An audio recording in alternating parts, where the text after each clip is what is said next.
And I think we are live. Hello, everyone. Welcome back to the live chat. We've been away on a little bit of hiatus because we've been busy moving, and now we are in our own studio. No more ice cream trucks, no more crazy kids. At least no one close by with any doors, no slamming.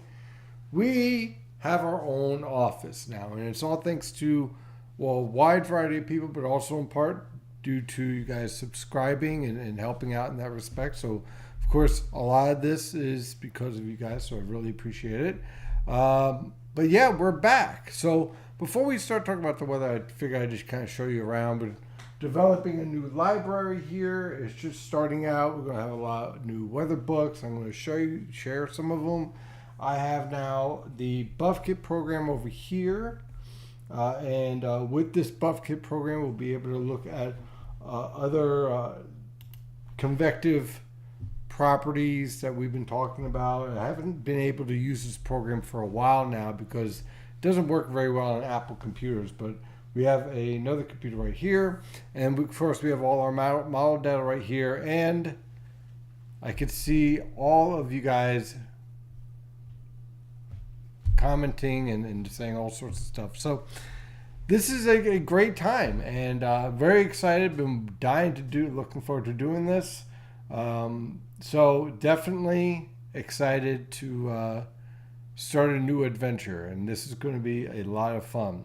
And of course, wouldn't be live chat without mentioning baseball. I got the Mets game right over here, right down to my side here, and they're not doing so well. I don't know why. It's Detroit.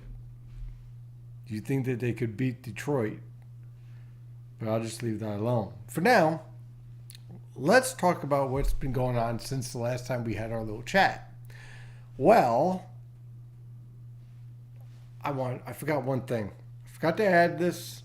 Foolish me. Come here. Okay, so I have also gotten this. This is going to be used instead of me taking a cap and trying to explain what's going on in the atmosphere or a cup of coffee. Instead, now we're going to have this board here. So what this board will allow me to do is to illustrate all sorts of factors that are going on in the atmosphere. Like, when we have strong upper level divergence with an upper level low, the cold air, as a result, we're seeing a lot of rising air, and as a result, thunderstorms are developing. Sounds familiar? Well, that's what we've been dealing with for much of the past couple of weeks. And with that, this instability is going to continue to be a problem, unfortunately.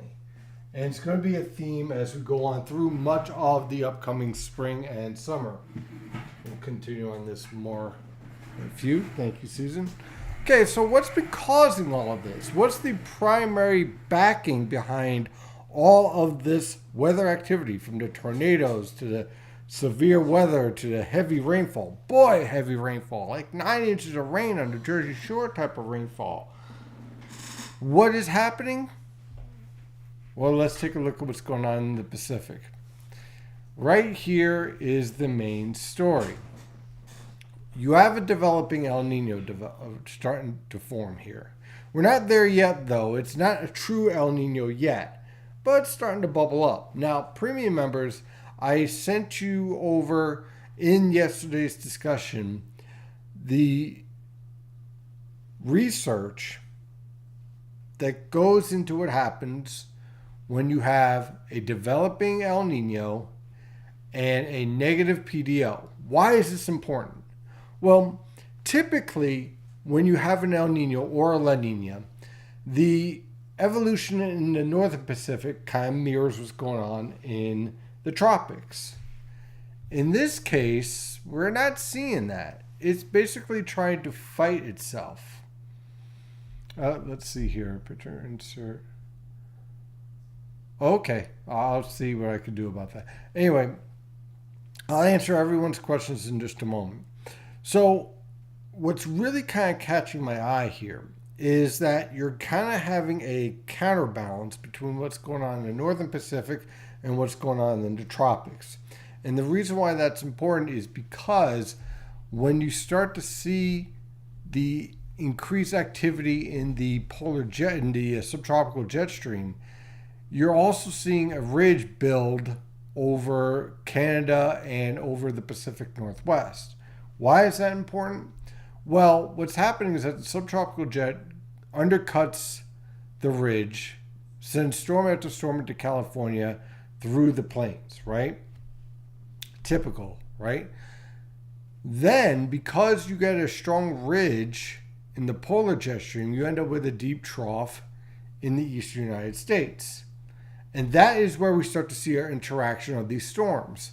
You start to see greater clashes of polar air masses with the tropical air masses, thus the potential for severe thunderstorms, but also the potential for significant heavy rainfall events. And the other factor that's a bit of a concern is that with all of this tropical air and all of this tropical interaction with polar air masses this spring and summer, there could be potential where something somewhat tropical could be impacting the east coast of the United States this summer. Now, because of El Nino, I don't expect the hurricane season to be as active in the Atlantic as what we've been seeing, but it only takes one storm. So my suggestion to everyone going into the rest of the spring and into the summer, waterproof your basements, waterproof your structures, prepare for flash flooding. It's going to be an issue, I think, as we continue to move forward. And one of the things that kind of really catches my eye is the rising enhancement of the precipitable water values. And we talked about this several times over the past couple of years. And it really kind of catches my eye in terms of climate change and all that stuff, okay? I never cared about the temperatures. I said this to Lee Goldberg when we were doing a discussion about tornadoes and whatnot a couple of weeks back. I don't care about surface temperatures. It means nothing to me. That could be enhanced by airports, concrete, so on and so forth. What catches my eye is precipitable water value, because what you're basically saying is that you get a bigger sponge. And if you get a bigger sponge and you squeeze out that sponge, well, that's how you end up with 5 to 9 inches of rain on the Jersey Shore. See what I mean? That is what catches my eye. That is what impacts weather patterns. And that is a signal that you should not ignore. So a lot of interesting signals, a lot of interesting weather patterns evolving here. And take a look at the latest radar and satellite. Of course, it has to reset itself, but let's zoom in and let's rotate this through, and we have a nice circulation. It's almost like as if an upper level low is sitting right over us, right? And take a look at the surface observations here, and you can see we have this nice low pressure system, 998 millibars, and little short waves rotating around it. Take a look at our upper level winds, and yep, we have a nice upper level low over us. Now take a look at this pattern overall.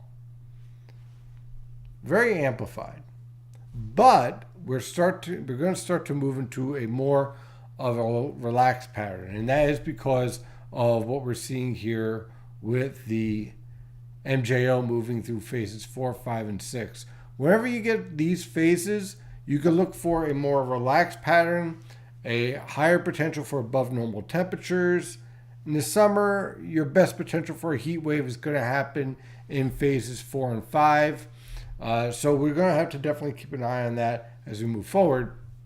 But this right here, this signal right here showing up for the end of the month through June, that's when I think we're going to see the potential for another heavy rainfall event starting to set up here.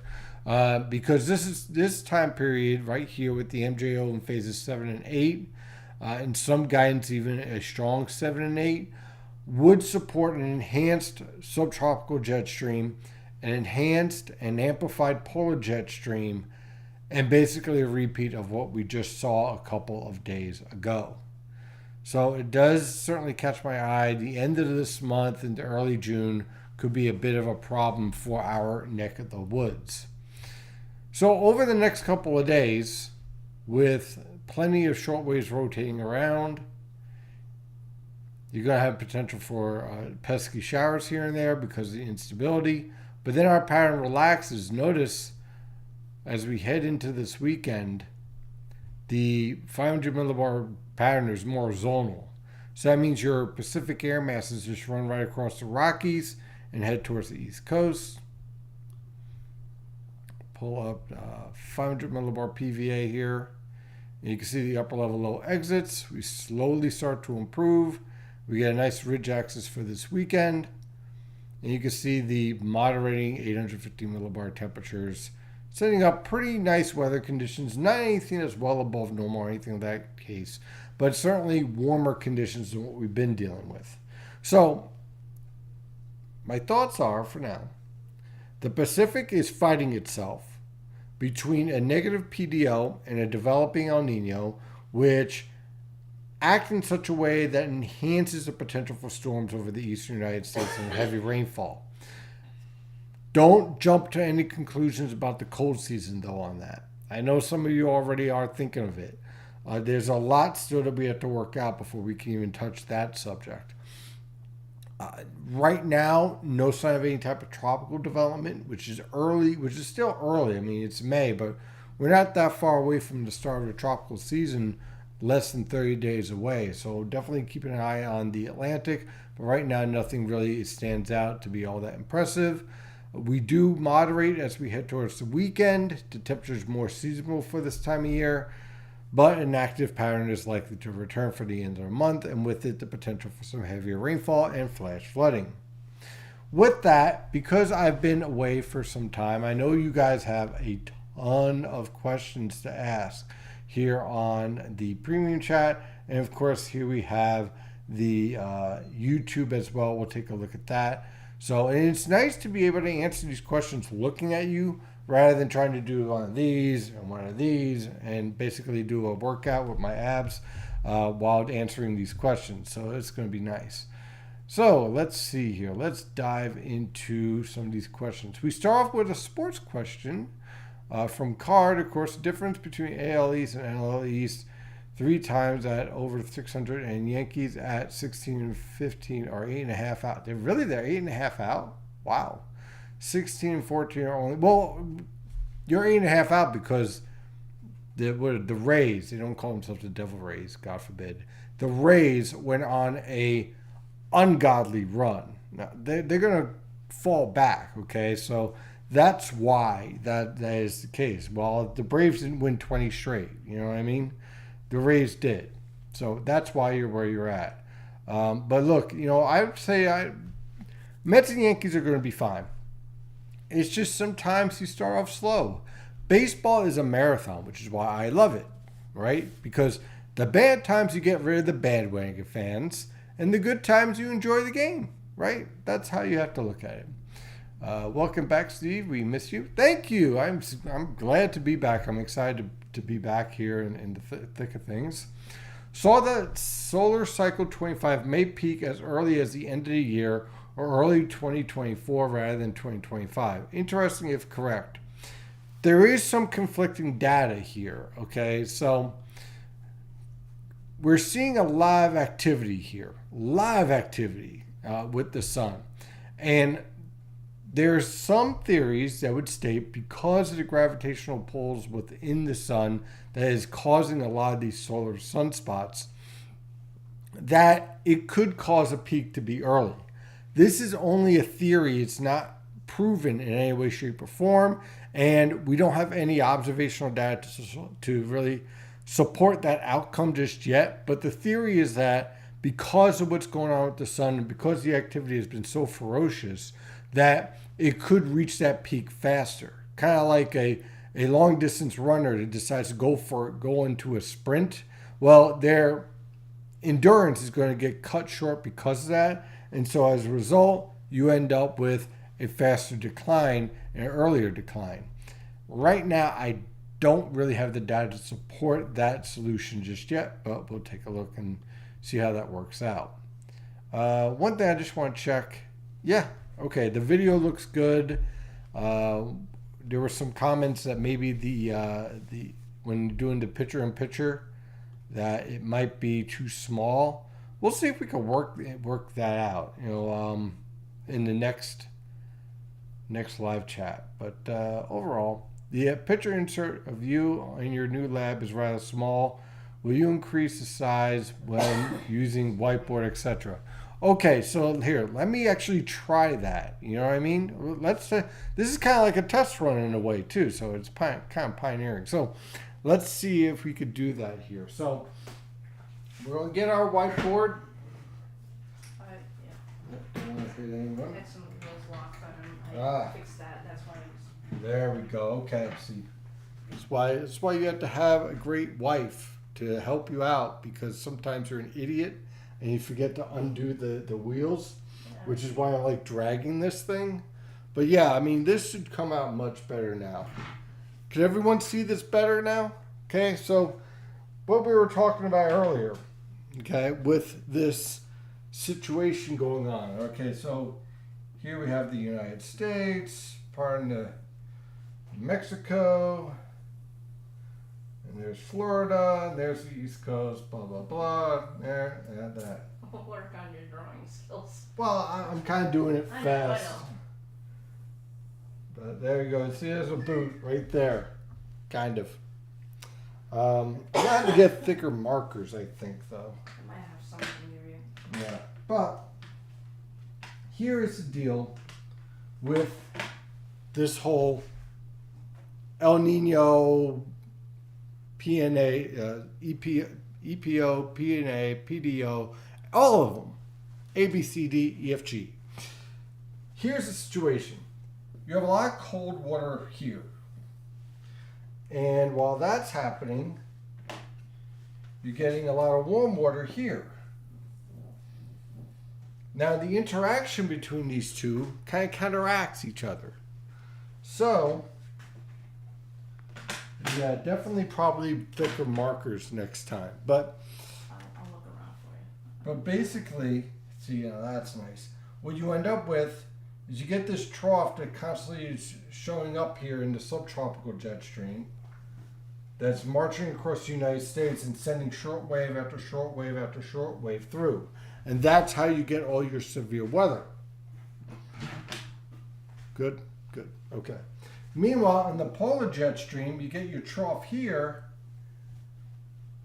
and you get your ridge on around the Rockies and around the British Columbia. And because of that, you start getting interaction with the polar jet stream, and these two start to interact. And that is how we got our big storm last weekend, okay? Where the polar jet stream interacted with the subtropical jet stream. The combination of the two led to heavy rainfall events. So that is why we're seeing this pattern. So you get the polar air mass locked in here, and your subtropical jet stream is knocking over pens, is sending these short waves through. So this right here is your upper level low. These are your short waves, and that's why we're seeing the interaction that we're seeing.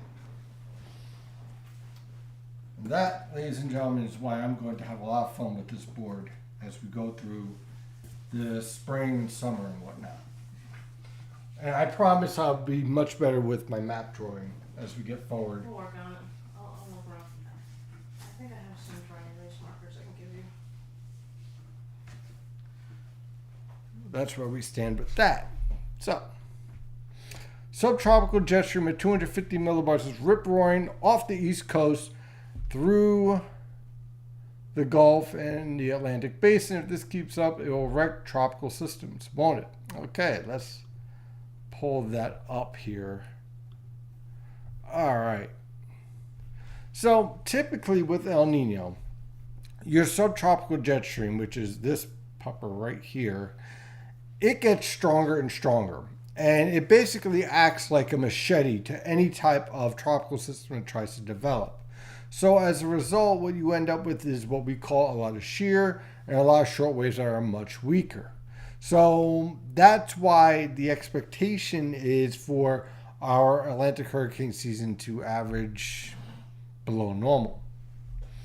Weekend of 19th through 21st, weekend before Memorial Day, is that going to end up being back to active wet, or any chances it's not too wet going to be in Atlantic City that weekend? Well, here's what I would say. We're definitely going to be moving into a more active pattern by that time period, but we'll just start entering that time period. So I don't see any indication right now of any type of widespread rainfall event like what we saw the past weekend. But I wouldn't make a lot of plans for outdoor activities. I'll put it that way. Okay. I think that we're definitely going to be moving into a more active pattern, and the increased potential for showers and thunderstorms will be increasing. Over under on the first I'm assuming GFS Monster Hurricane Special. Oh man, I would say that you probably going to see something nutty show up around the end of May. Not that it would actually verify, but like day 15, some nutty thing coming up. Of course, you have to understand, I come from the time of the Murphicanes, where you get a hurricane with every run. It would be something that you can print, put up on your wall in college as like a poster.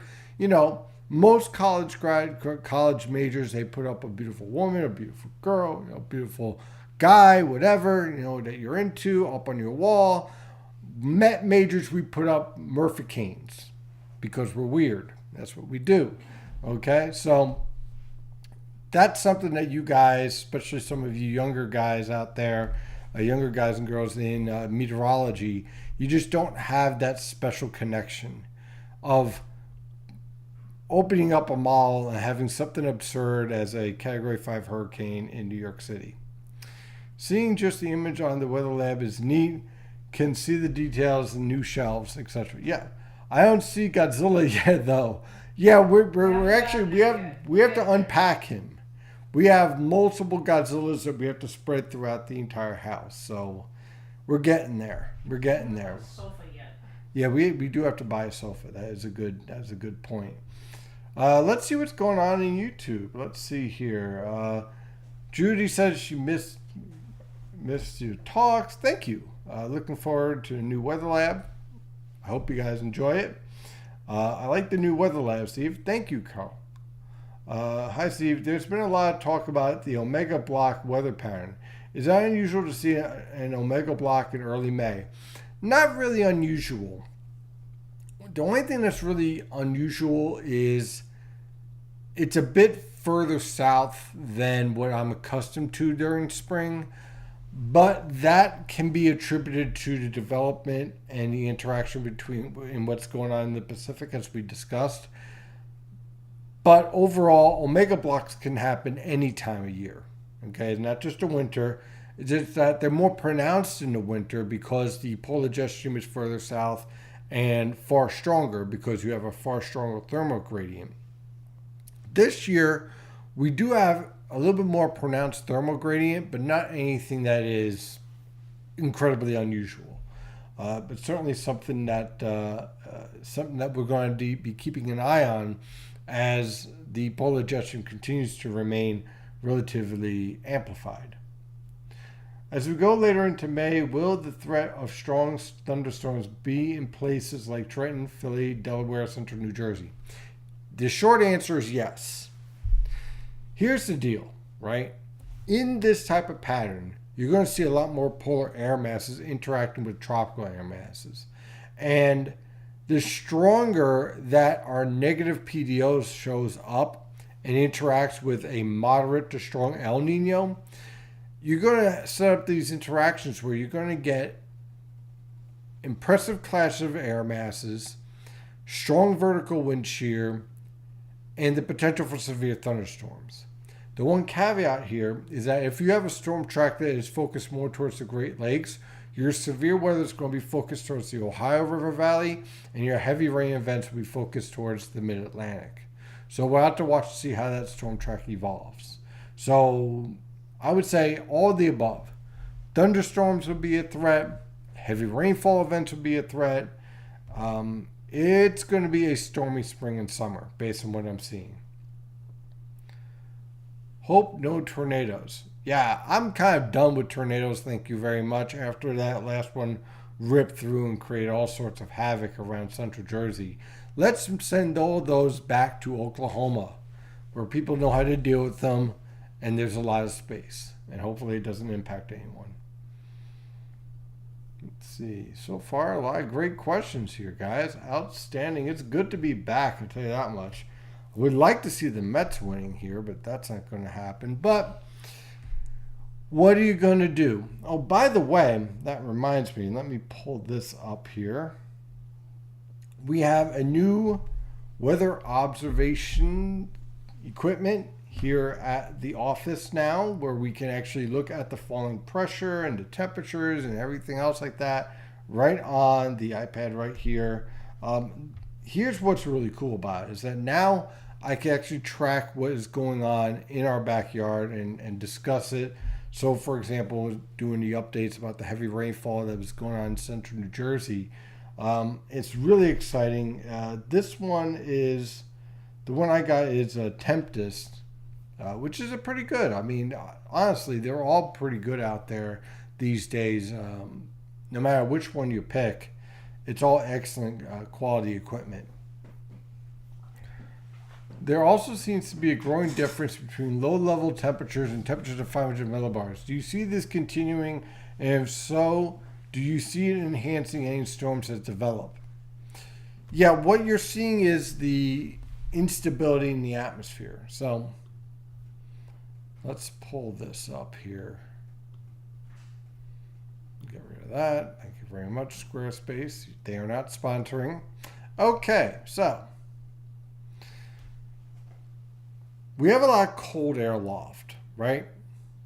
And with this cold air loft, it's cold, dry air.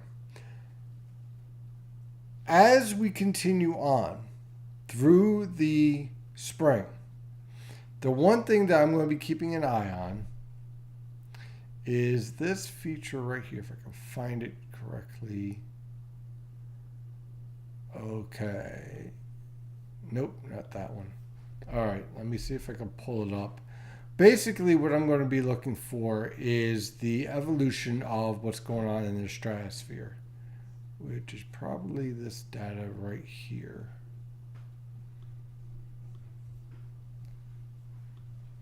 Ah, here we are. Perfect. Okay. The stratosphere is getting awfully chilly. Okay.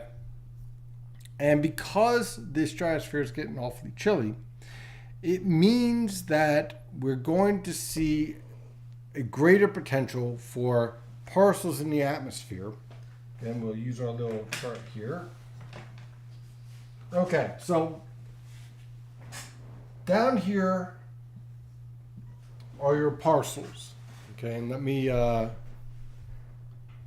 shift here. Okay. So there you can see your parcels down here, right? Now, this is water vapor, okay? This is on your grass and whatnot, just hanging out. It's on your car tops, minding its own business, right? What happens is that this rises in the warm air, okay? So you have the sunshine coming down, the lower levels of the atmosphere, this begins to rise. Now, typically, that's no big deal. That's what you call summer, okay? All right, you get some water vapor rise, you get some nice cumulus popping up, no big deal, right? But what we're seeing up here in the stratosphere is that it is very cold. Why is it very cold? Well, there are some factors in terms of the solar activity. We had a lot of buildup of ozone. Now we're seeing a lot of solar activity. The ozone's getting destroyed. You're seeing rapid cooling as a result. Also, because of what's going on with CO2 increasing in the atmosphere, you're seeing an interaction with the ozone. So you're seeing cooling from that respect. So you got two, one natural, one man-made, kind of. So the combination of these two allows these features here, these areas of water vapor, these parcels, to rise even faster.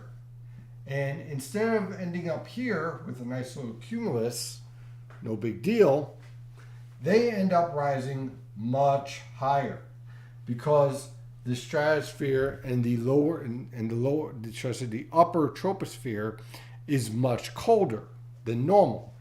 So instead of you getting a nice little cumulus cloud, no big deal, maybe a shower or two in the summer, now you got a full base cumulus reaching way up into the atmosphere, very strong rising air, and as you know, when air rises, it needs to fall. And so when it falls, that's when we get our downburst wind gusts. So your wind gusts over 65 miles per hour, 80 miles per hour, so on and so forth. Hail, sometimes moderately sized hail. And because we're seeing an interaction at the surface with cyclogenesis, it sets up the environment that's perfect for tornadoes.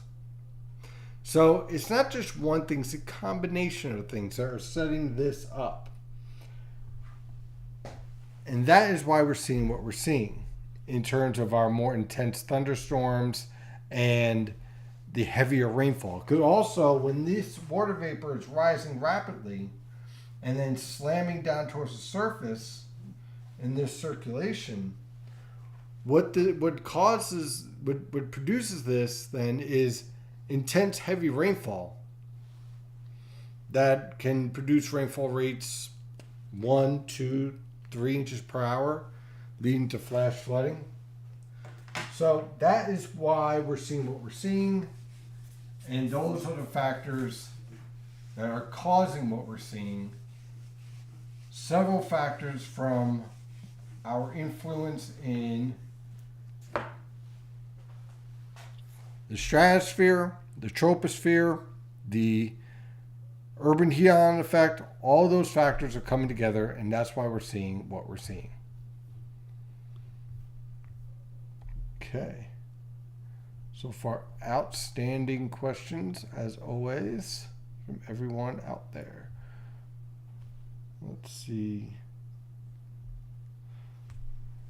And the Mets are still losing, so there's that. So let me go back to, there we go. Okay, so that is the influence that we're seeing here in the troposphere and the stratosphere. So are we likely to see a pattern that becomes warmer? And the answer is yes. And I wanted to show you, right, maybe here. There it is. I wanted to show you some of the data that's showing up for the long range here. Let me pull that up. No, it's around here somewhere. Here it is. And while I'm pulling up data, definitely, if you have any questions, you know what to do. Just send them in and I shall answer them. Okay, so this is the European Ensemble Guidance. Now, the reason why I'm using the European Ensemble Guidance is that overall WPC is using a mix of all guidance. And overall, the Ensemble Guidance is done the best. So if you want to use the GFS or the European Ensemble Guidance, you overall will be in a good place in terms of the overall theme of the pattern. Of course, you never use Ensemble Guidance to answer specific questions or to answer specific storm tracks and stuff like that. What you want to do is kind of get the overall theme in the pattern. So 10 days out, still pretty impressive. Okay?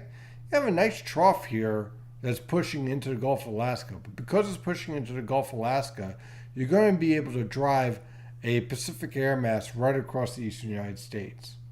And the subtropical jet stream is a little weaker, so you can see it's a little bit more flatter. So that means that we're going to definitely be moderating as we move forward. But it's not going to last. Notice as we get out to 15 days out, again, we don't need to be having this as a verbatim. But the overall theme here is to send this upper level low back towards the Aleutians, which sets up a trough over the eastern United States, sets up a ridge around the Rockies. But notice the subtropical jet stream, you got a trough here down towards Florida, California. I don't think anyone in California wants to be considered Florida. Pretty sure. Anyway, because of this signal here, what this is basically saying is that the subtropical jet stream is undercutting this ridge. And so this is why towards the end of the month, especially after the 18th, we're likely to see a return to another active weather pattern. Now, I'm curious. Let's see if we can pull up some data on this. Let's see here. This might work. Okay, let's see what this looks like in the ensemble guidance as far as the surface features. And of course, for this weekend, it's pretty nice and quiet. Next week, we get a few pesky showers on Tuesday, but overall, quiet. Now we head towards that active pattern again. And notice our cold fronts are moving through faster. Look at the interaction in the subtropical jet stream. Don't be surprised if we get some major severe thunderstorm outbreaks out of this pattern towards the end of the month. So there's a lot of interesting features here showing up. Backdoor cold fronts are going to be an issue too. Look at that little feature there. Nice low pressure system in the Canadian Maritimes. There's a lot of interesting features showing up here. A lot of moisture building up down towards the Bahamas. Something to watch. What is the difference between East Base and West Base El Nino, and what does it mean for the summer? Great question. Okay, let me pull up the data here. Okay, there, good. Okay. Now, as you can see, our El Nino's developing here.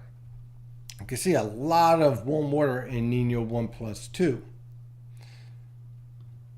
So let me pull this up. Okay, perfect. Let me zoom in. Can everyone see that? Good? Okay. When we have an east-based La Nina, or should I say El Nino, your warmest waters are in this area right here, Nino 4, Nino 3.4. Basically between 150 west and 150 east. This is where your warmest water is. That's in a west base. In an east base, I screwed that up. Okay, reset, stop, let's redo this again. East base El Nino. Your warmest waters are Nino 1+2 and 3, right in this area here. West base El Nino. Your warmest waters are here, towards the date line. Why is this important? Well, let's go back to our map here. If you have your warmest waters here, around the date line, you're more likely to influence storms that are marching across the Central Pacific. You're more likely to enhance a trough around the Aleutians. Now, when you enhance that trough around the Aleutians, you're more likely to build a ridge over the western United States, a trough over the eastern United States, and you increase the potential for high latitude blocking. There has also been a lot of research, especially by Costa and Mussolini, which is a book I have right here. I'm knocking out all the other books. And I did. Okay. This is the book that I would suggest everyone read, not just for Northeast snowstorms, by the way, but it has a lot of great sections here about tropical forcing all over, okay, and what it does to the weather pattern. Now, slide this back in, and I'll fix the rest of the books later. Now, when you have convection constantly building around the date line, you enhance the subtropical jet stream, you enhance the polar jet stream, and you make it more likely for a trough to hang around the eastern United States and set up the type of rainfall events that we saw last weekend. When the warmest waters are here, you don't get that interaction. You get a better support for a trough, and a strong trough around California, around the Rockies. And so what you end up with is stronger storms slamming into the West Coast, that pineapple connection. And you also get a more progressive pattern over the eastern United States in a ridge. So a west-based El Nino would support stormier conditions on the East Coast. East Coast El Nino supports more progressive pattern, and you can still be stormy, but not as impressive as when you have a west-based El Nino. So in the summer, if you have an El Nino that is developing and you're seeing more convection around the date line, you're more likely to end up with stronger polar air masses invading the region, less potential for heat waves. If you're seeing your El Nino focus more towards, say, Central America and the Mexican coastal waters, then you have a higher potential for humid patterns with a ridge dominating from the Western Atlantic into the southeast, and your storm track shifted up towards the Great Lakes. So that's basically just the tropical forcing from El Nino alone. Then you factor in what's going on with the PDO and how to make adjustments with that, which is another very long discussion, which we'll likely have sooner or later, if not sooner. Well, let's take a look at what we got on YouTube. Let's see here. As we go later into May, will the threat for strong storms be... Oh, okay, I answered that already. Larry says, hi all. Hi, Larry. How you doing? All right. And I think we've answered all the questions. The Mets are still losing. 6-1. Okay.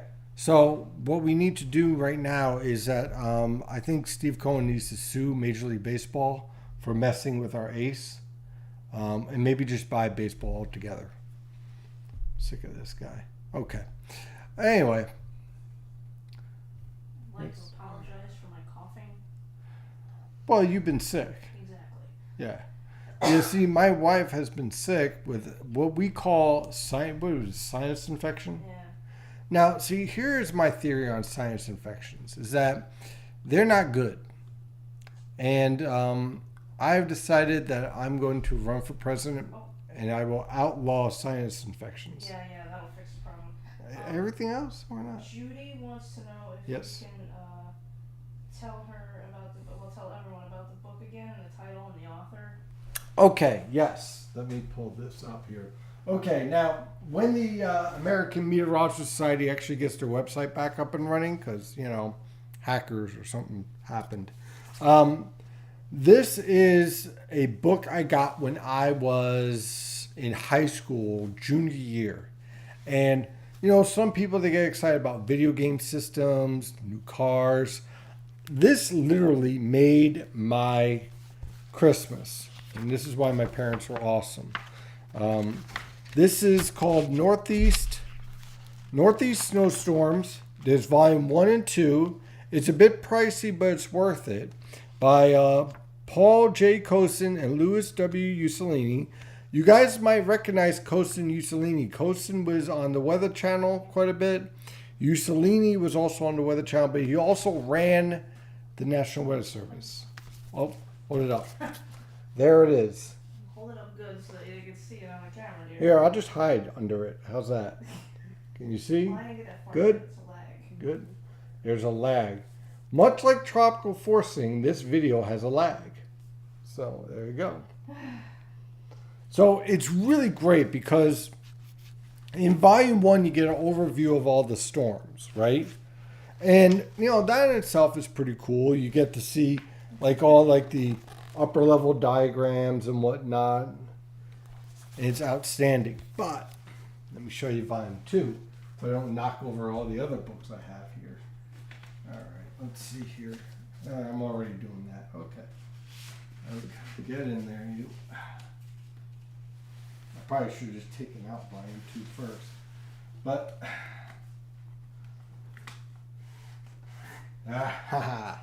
this is volume 2.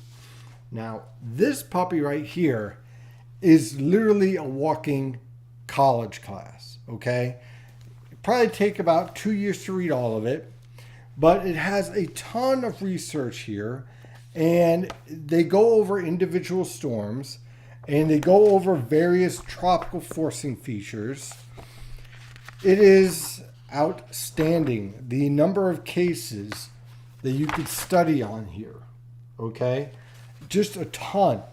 And not only do they do like all the major storms at the time of the writing, going up to 2003, okay? So you have all the storms going up to 2003, but what really is cool is that it also goes over early and late season snow events on the East Coast and the misses, like interior snowstorms, moderate storms, and the good old swing and miss. So it is really good to read this because you learn not only about the factors that caused the worst storms that we've had, but the factors that caused some storms to miss, which in some cases is just as important or more important to understand, so that way you're not running around chasing the GFS every 6 hours, right? So this is some great, some people say, cautiously, because we don't want to pump up my ego, that I'm a pretty good meteorologist, I guess. It's me. It's you. Your ego. Yeah, you. But in reality, I stand on the shoulders of giants, and this book helps me quite a bit. So if you have a young meteorologist or someone who is interested in the weather, I would strongly suggest getting that book, that book series. You'll learn so much. It's so worth it. There's something I learn new every time. Let's see here. So are we looking at East Base El Nino developing instead of a West Base El Nino? Great question. A lot of people use the sea surface temperatures to make that distinction. The thing is that would be an error. What you want to do is look at where the convection is developing. Let's see here. And the reason why I look at where the convection is developing is that tells me where the thermal gradient is starting to develop and the pressure gradient. You see, it's not the sea surface temperatures that drive El Nino, even though that's the flashy point that everyone wants to look at. It's the pressure gradient and the wind circulation that matters. That is what dictates your pattern evolution. So where are we seeing a lot of our convection? Right around the date line, now aren't we? That should be an important clue that we might be looking at a central to west base El Nino. But I still need more data. Okay, we're still far away from gaining enough data to make a confident call on this evolution. But that signal right there that's showing up, that really stands out to me and something that we're definitely going to keep watching. Does Enzo 1-2 have the same volatility in El Ninos as it does in La Ninas? Yes. The reason why, and let me go back to here, is that this region right here is the shallowest of all the regions. So it's able to get disrupted and disturbed by storms, by shifts of wind off the land, coming off the water, so on and so forth.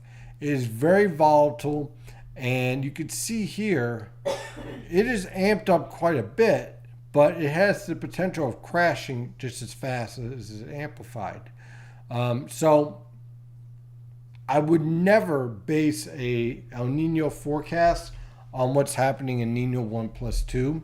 I will say this, some interesting statistical data was done, analysis was done, should I say, in which that they found that when Nino 1 plus 2 was well above normal, that's when we started to see strong El Ninos evolve as a result. So that's certainly something that we'll see whether or not that actually pans out. Holy smokes, we got real active here in YouTube. Let's see here. Has a question and Larry does at the bottom. Okay, let's take a look at this. I know it's early, but I don't know why I'm bringing this up. Oh, this should be good. But do you think we can get a weak El Nino for the cold season? He's looking for snow. God. Or can we see above average temperatures during those times? It's way too far to tell about the cold. There are so many factors to consider before we can even begin to consider what El Nino would look like. One of the factors, of course, we just mentioned is the influence of the North Pacific. So the honest answer is I don't know. The BS answer, if you want an answer, is that statistically there are a lot of model guidance pointing towards a moderate El Nino. Take that for what it's worth, okay? Because that could change quite a bit. Oh, look, it's 8-1 Detroit. They're just doing outstanding. I'll tell you one thing. When the Mets win, they win big. And when they lose big. Larry also asked about books. Let's see here. I don't know why I'm bringing this up, but You just read okay. Okay. All right. Let's see here. You need to plan to adjust it so that it's on live and not... I do have it on live. He posted it twice. Yeah, I know he did. Okay. Under that. I did not realize that. I just want one to see. It's a different question. First, he asked for above normal temperatures. Then he just wants one good snowstorm. Yeah, he posted it twice, but we're not talking about in that. May. Larry. In May. That's Larry's question. But it's a snowstorm in May. It's May. Let's hold off the snowstorm questions until October, maybe. You like the books. So Okay. Do you have a list of books you use, or maybe you can make a bookstore? Okay, so one of the things I'm going to be doing is introducing new books. So we already did the snowstorms. I got mesoscale meteorology and forecasting that I'll share in the coming weeks. A must is the Introduction to Dynamic Meteorology by Holton. That's huge. So yeah, I'm developing a library. I actually got some new books that are on the way that I'll be sharing over the next couple of weeks. They should be arriving tomorrow, or what is tomorrow? Tomorrow's Thursday. Tomorrow or Friday from Amazon. And then, of course, I'm going to be ordering books from AMS to show exactly what I like to read. And I'm a pretty fast reader. I'm sickly fast. Maybe you could Yeah. after the live chat posts, maybe you could edit it into the description, like a list of the books that you showed in the video. I guess I could do that. I don't know. That's a good I've seen question. People put things like that in videos, so I don't know. I will have to check to see if that can be done. I don't know. Maybe it can. I don't know, but I will find out. Or I can maybe tomorrow I could put it in the Discord. There you go. Yeah, you can put it on the Discord. You can definitely do that. But I'm talking about some way to access it through the videos, the connection. All right, I'll have to see if I can do that. You were showing some of the books. We will figure this out, folks. Yeah, we'll figure it out. One way or another, we'll figure it out. Or I'll just get it, or I could just draw it on the board again. No. No? Okay. Winter can wait. Indeed, we still got plenty of baseball.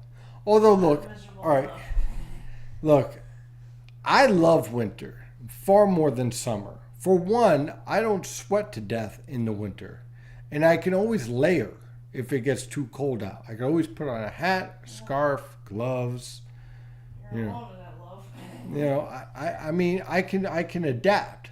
I cannot adapt to 90 degrees and a dew point of 75. I can't adapt to that. I just melt.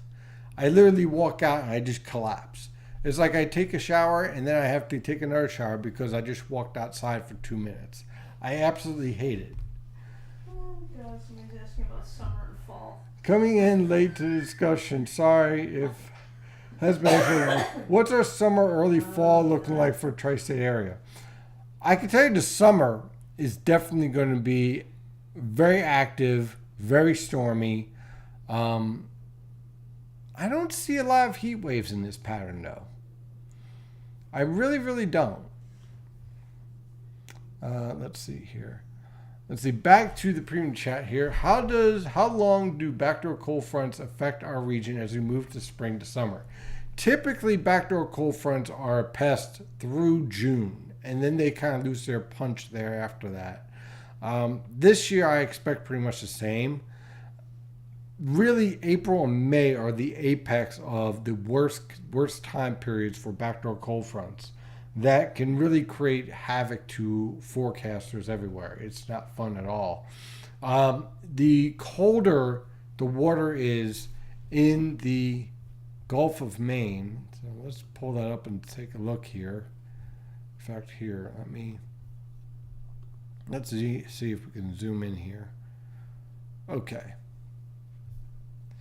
So this year, the Gulf of Maine is slightly above normal, which is great news if you don't like backdoor cold fronts, because that means the cold, dense water here is not as dense and not as cold as what it can be.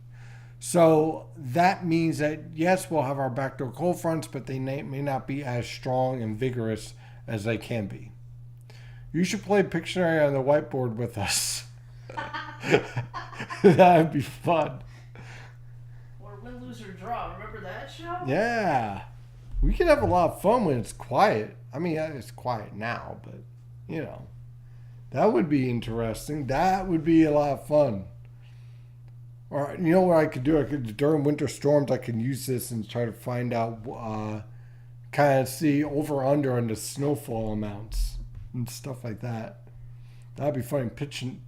That's funny. Oh, my God. How do you see the hurricane season unfolding? Usually with El Niños, typically the tropical Atlantic season is below normal. But as I said, it only takes one. Like Hurricane Andrew, that happened towards, what was it, in late August? Hurricane Andrew, I think. Actually, I think it was about this time of year. No, it wasn't early. It was definitely like towards the early fall or late summer. Hurricane Andrew happened about 4 months after I moved to Florida, so let's see. Yeah, about May. Really? Yeah. I gotta double check that. Double check it. I'm gonna double check it. Let's see here. I could be wrong, but I swear I was only living in Florida for a few months when it hit. Hurricane Andrew, 1992. August 1992. Okay, I was wrong. August 29th. Well, your time in Florida, you probably wanted to get out of there as quickly as possible. Yeah, so. it wasn't that best experience. Yeah. So August 29th, the A storm. So Just felt longer. there we go.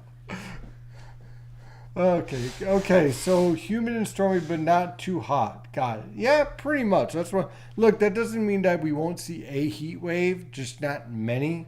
I think that this summer is going to be a lot of 89 with a dew point of 68, and just kind of swampy at. It's kind of like blah. It's like the type of summer where it's like it feels kind of like a humid sauna. And it's 9 p.m. And the Mets have lost 8-1. And what did they lose power in Detroit? That would make sense. They're losing power on and off. That is weird. Rolling blackout. It's like they're trying to give their fans like a stroke. What are they doing? They're shutting off the lights and flashing them on and off. That would cause someone to have a seizure. I don't know. That's crazy. Formed August 16th, dissipated August 29th. There we go. Okay, so this has been a fun first live chat in our new weather lab. We have a lot more things to add. We got a lot more props. We got our we even have my old bat. Yeah. Yep. I did not play baseball with this because I stunk at baseball. I did walk a lot, though. I had a good eye, which was ironic because I had glasses on. But I just figured I'd put this in the office in case someone decides to get angry at me for not getting the snowfall they want. I could just whack them and say, go away. So, there we go. Whack-a-mole and pitch in there. There we go. Perfect. Okay, guys. Thank you very much for joining me. I really appreciate it. It's been a lot of fun. And looking forward to the next one, which will be, let's see, I'm going on a seminar next week. So we'll have our next live chat on Monday, the 8th, where we will actually have more data on the active pattern that's going to be developing into next week and get a little bit better idea on the weather pattern for Mother's Day. So I will see you all on May 8th at 8 p.m. Have a wonderful night, and as always, stay safe out there.